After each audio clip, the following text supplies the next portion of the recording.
Estamos em contato com o candidato ao governo do Rio Grande do Sul, candidato Onyx Lorenzoni, que está atendendo a nossa reportagem para falar aqui com a região norte do estado do Rio Grande do Sul, na manhã de hoje, nessa reta final de campanha. Candidato, mais uma vez, seja bem-vindo à programação aqui da Rádio Sarandi. Um bom dia para o senhor. O senhor que teve uma votação muito expressiva no primeiro turno das eleições aqui no município de Sarandi, com uma porcentagem superior a 45%. Qual a avaliação que o senhor faz sobre esta votação no primeiro turno e essa reta final de campanha? Bom dia. Bom dia, José Léo. Bom dia, Márcio Froza. É uma satisfação, poder estar aqui. Agradecer aos amigos, às amigas de Sarandi por essa expressiva votação aí no primeiro turno. Eu creio que ao longo desse segundo turno, nos nossos programas de rádio e televisão, também pela internet e nos debates, foram, se não me falha a memória, 10 debates, que nós fizemos só no segundo turno, fora os do primeiro turno. A gente conseguiu mostrar para as pessoas que tem um caminho de mudança, um caminho que é seguro, um caminho que traz para o Rio Grande do Sul uma mudança nesse perfil que nós vivenciamos no estado nos últimos anos. Nós precisamos fazer do Rio Grande do Sul um estado que possa tratar bem quem gera emprego e renda, resolver os nossos gargalos logísticos, solucionar as questões institucionais e ambientais e poder reduzir a carga tributária para melhorar a competitividade dos produtos do Rio Grande do Sul. Candidato Onyx Lorenzoni tem sido muito criticado aí pela boa parte da imprensa, tanto aqui para o governo do estado quanto para a sucessão presidencial. Muita discussão e pouca apresentação de planos de governo. Eu lhe faço pergunta com relação ao plano econômico. O que o senhor tem para adiantar caso o senhor seja governador? Bom, primeiro, nós vamos trazer para o Rio Grande do Sul o que nós implantamos no governo do presidente Jair Bolsonaro. Um centro de governo no padrão da OCDE, que é a Organização de Cooperação para o Desenvolvimento Econômico, que reúne as 36 maiores economias do planeta. Quando nós fizemos isso na Casa Civil do governo do presidente Bolsonaro, as pessoas estranharam muito. Teve um período de adaptação, mas hoje está na rotina. A cada 100 dias tem prestação de contas, tu acompanhas a execução de toda e qualquer obra no portal da transparência e permite ao governo saber por que uma obra andou e por que a outra obra não andou. Quantas pessoas foram beneficiadas, quantas pessoas deixaram de ser beneficiadas. E como nós conhecemos a Casa Civil dos últimos 40 anos, que é uma casa política, que cuida da relação com a Assembleia Legislativa, que cuida da relação com os municípios, com o governo federal, com os partidos políticos, ela vai mudar o seu perfil. Lá nós vamos ter uma subchefia de governo que vai cuidar exatamente de quais obras vão ser priorizadas, quais municípios serão atendidos, que regiões serão beneficiadas e, ao lado dela, terá a subchefia de acompanhamento e monitoramento, que vai fazer o quê? As métricas. A cada 100 dias, apresentação pública de resultados, publicação no portal da transparência do Estado do Rio Grande do Sul, para permitir que a sociedade vá com clareza acompanhando o que o Estado está fazendo. E a cada 100 dias faz a apresentação e projeta os próximos 100, e depois os próximos 100, e assim sucessivamente. Isso passa a dar agilidade, rapidez e o que é mais importante, total controle público sobre toda e qualquer obra no Estado. E eu tenho a pretensão de que no Rio Grande do Sul, eu tenho a pretensão porque isso é um pouco mais complexo, que a gente tenha monitoramento por câmeras nas obras do Estado, para por tempo real um cidadão está aí, Sarandi, eu quero saber o que está sendo feito aqui em Sarandi, na escola que está sendo reformada, qual é o estágio que está a reforma da escola. Ele vai dar um clique no seu celular, vai entrar num sistema específico e ele vai poder acionar a Câmara e vai ver as pessoas trabalhando, a reforma construída, ou seja, uma quadra poliesportiva, ele vai ver o dia que ela faz a pavimentação, o dia que ela é adequada, o cercamento, a pintura, a instalação da iluminação noturna, ou seja, tudo vai poder ser acompanhado pela cidadania. Isso dá muito mais rapidez e agilidade, porque aqui no Rio Grande do Sul, em vários estados do país, nós temos uma prática muito comum, né? Inaugura a placa, mas a obra que é boa, demora meses, anos. Às vezes termina o governo e a obra não ficou pronta. Candidato Onyx Lorenzoni, por que essa questão do regime de recuperação fiscal aqui do Estado virou foco nessa reta final de campanha? Isso é um ponto de referência para o Rio Grande do Sul nesse momento, porque a gente observou muitos debates sendo polarizados exatamente para esse tema da recuperação fiscal. Porque foi, na minha opinião, é um crime de lesa pátria. Por quê? Mais ou menos um ano antes do senhor Eduardo, o governador que renunciou a todos os gaúchos, assinar essa proposta, que é bom lembrar que ela é voluntária, o Estado escolhe, ela tem 3 níveis. Nível 1, plano de equilíbrio fiscal, nível 2 e nível 3. Ele escolheu o nível 3, porque ele achava que ele não ia mais voltar para governar, que ele ia disputar a presidência da República. Isto é o último dia útil de 2021. Mas um ano antes disso, o Tribunal de Contas do Estado, eu perguntei a ele em vários debates, o senhor acha que o Tribunal de Contas do Estado tem bons técnicos? Ah, sim, são melhores do Estado e do Brasil. Pois muito bem. Então, os melhores técnicos do Estado do Brasil fizeram um cálculo e dos 74 bilhões que ele aceitou como dívida para a União, no mínimo 15 bilhões essa dívida tem que ser reduzida. Por quê? Porque foi cometido um crime chamado anatocismo, que é o juros sobre juros. Então, muito bem, vamos fazer a conta juntos. 74 menos 15, nós já estamos baixando aí para 59, né? 59 bilhões. Se nós recuarmos, eu tenho 2 pareceres jurídicos, e a própria OAB acha isso, a OAB do Rio Grande do Sul também tem documentos da OAB dizendo isso, que se nós buscarmos a retroatividade da troca do índice, que foi do IPCA para o IGPDI, que foi trocado em 2016, voltar a 98, nós temos menos 15 bilhões. Então, nós já estamos falando de uma conta de 44 bilhões e não de 74 bilhões. Qual foi o problema que ela ficou gigante desse jeito? Além do que eu já falei aqui, dos problemas, houve a assinatura lá em 98 de juros reais de 6% ao ano. O Rio Grande do Sul nunca, a receita gaúcha, nem o PIB gaúcho, cresceram mais do que 1,9%. E a assinatura que foi feita agora, além de reconhecer uma dívida que é muito maior do que ela realmente é, assinamos um contrato de 4% mais IPCA. O que vai acontecer? Eu pedi para um economista chamado Ricardo Ingel, que é respeitado dentro e fora do Rio Grande do Sul, para que ele fizesse a projeção e o cálculo financeiro. Sabe quanto que vai dar, França? 168 bilhões para nós pagar. Não está certo eu questionar? Um sujeito toma uma decisão isolada, escolhe o pior caminho e ainda provoca uma dívida. Eu tenho, por exemplo, um neto, Pedro. Pedro tem 8 anos. Quando tiver 10 anos e estiver trabalhando de carteira assinada, o que vai acontecer com o Pedro? O Pedro vai pagar essa conta. Eu não sei se vocês têm filhos e netos. Agora, isso é uma barbaridade.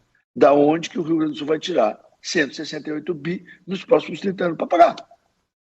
Esse é o fato concreto, objetivo. Por outro lado, quando a gente tem o PEF, que é o Plano de Equilíbrio Fiscal, que está lá na lei, a mesma lei que tem o RRF,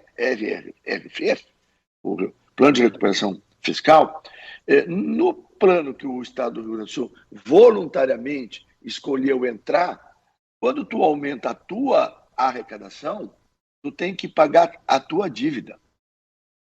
No plano de equilíbrio fiscal, quando tu melhora a tua arrecadação e tu controla a tua dívida, e eu vou explicar para o ouvinte entender, porque isso é muito árido, se o Estado do Rio Grande do Sul arrecadar R$100 por mês, e nós conseguimos fazer que ele arrecade R$22 a mais, R$122 por mês. Esses R$22 a mais, no PEF, que é o que eu defendo que deveria ter sido feito, plano de equilíbrio fiscal, com as mesmas vantagens, sem as desvantagens do regime de recuperação fiscal, o Rio Grande do Sul pode investir esses R$22 em segurança, saúde, educação e infraestrutura. Ficou claro? A escolha foi muito ruim. Ela foi mal feita. Eu já conversei com o presidente Bolsonaro. Eu já conversei com o ministro Paulo Guedes. Vencida a eleição, se for da vontade de Deus e do povo gaúcho, eu estarei, ainda no mês de novembro, sentado com ambos para iniciar as tratativas para que o Rio Grande do Sul tenha um acordo da sua dívida sem penalizar as nossas famílias. Candidato Onyx, que o senhor falou de que tem conversado com o presidente Jair Bolsonaro e com o ministro Paulo Guedes. E há poucos dias o ministro Paulo Guedes anunciou a possibilidade de desindexação ou desvinculação do reajuste do salário dos aposentados dos índices de inflação. Uma medida bastante criticada. Isso pode influenciar na sua candidatura? Não acredito nisso. Eu não acredito nisso. Não, olha, eu trabalhei com o ministro Paulo Guedes durante esses anos todos, nunca ouvi falar disso. Eu acho isso um absurdo. Absurdo. Eu fui ministro do Trabalho e da Previdência, só para lembrar, Froza e José Leal, eu fui o ministro que acabou com a prova de vida.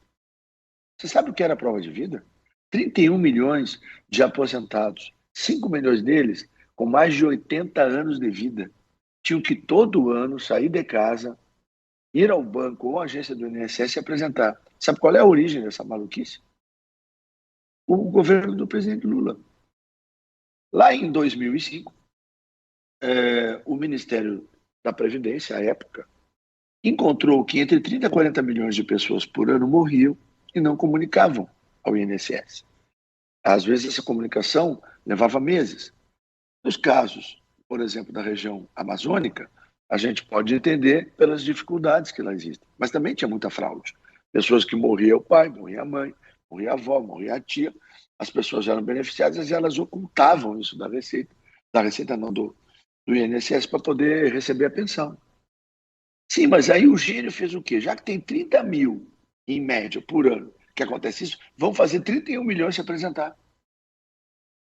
Quando nós fizemos o auxílio emergencial e que botou comida na mesa, quando o governador que renunciou aos gaúchos e trancou tudo, ele impediu que as pessoas que trabalham de dia para comer de noite, e elas são 2 milhões e 800 mil aqui no Rio Grande do Sul. Elas não tinham comida na mesa. Quem botou comida na mesa delas foi o presidente Jair Bolsonaro, através do auxílio emergencial que eu tive a responsabilidade de organizar. O que acontece? Nós acabamos com a prova de vida do INSS. Hoje, nenhum aposentado, foi essa caneta aqui, ó, que acabou. Era um decreto do ministro da Previdência, à época, em 2005, e que nós revogamos em março deste ano, final de fevereiro e março deste ano. Por quê? Porque aposentado tem que ser tratado no INSS, primeiro com respeito, depois com atenção, e sim com muito carinho, porque quando eles estavam na sua atividade produtiva, eles ajudaram a construir o Brasil. E é justo que eles sejam tratados com atenção, com respeito, com carinho. A cultura do INSS mudou. Quando eu entrei lá como ministro, tinha uma fila de 1 milhão e 800 mil pessoas para obter os benefícios do INSS. Com as medidas tomadas lá, sabe quanto é a fila hoje, Froza e Leal? 900 mil. Falei com o ministro do Trabalho e Previdência atual, José Carlos Oliveira, e me disse: Onyx, até dezembro a gente está com 750 mil na fila. E a partir de março do ano que vem, vai ser a fila do mês. Sabe quantos processos entram por mês no INSS buscando benefícios da Previdência Social no Brasil? 600 mil. Ou seja, a minha passagem pelo Ministério do Trabalho e da Previdência, dentre outras coisas, permitiu que se acabasse com a prova de vida e a gente vai acabar com a fila do INSS que perpassou 4 governos.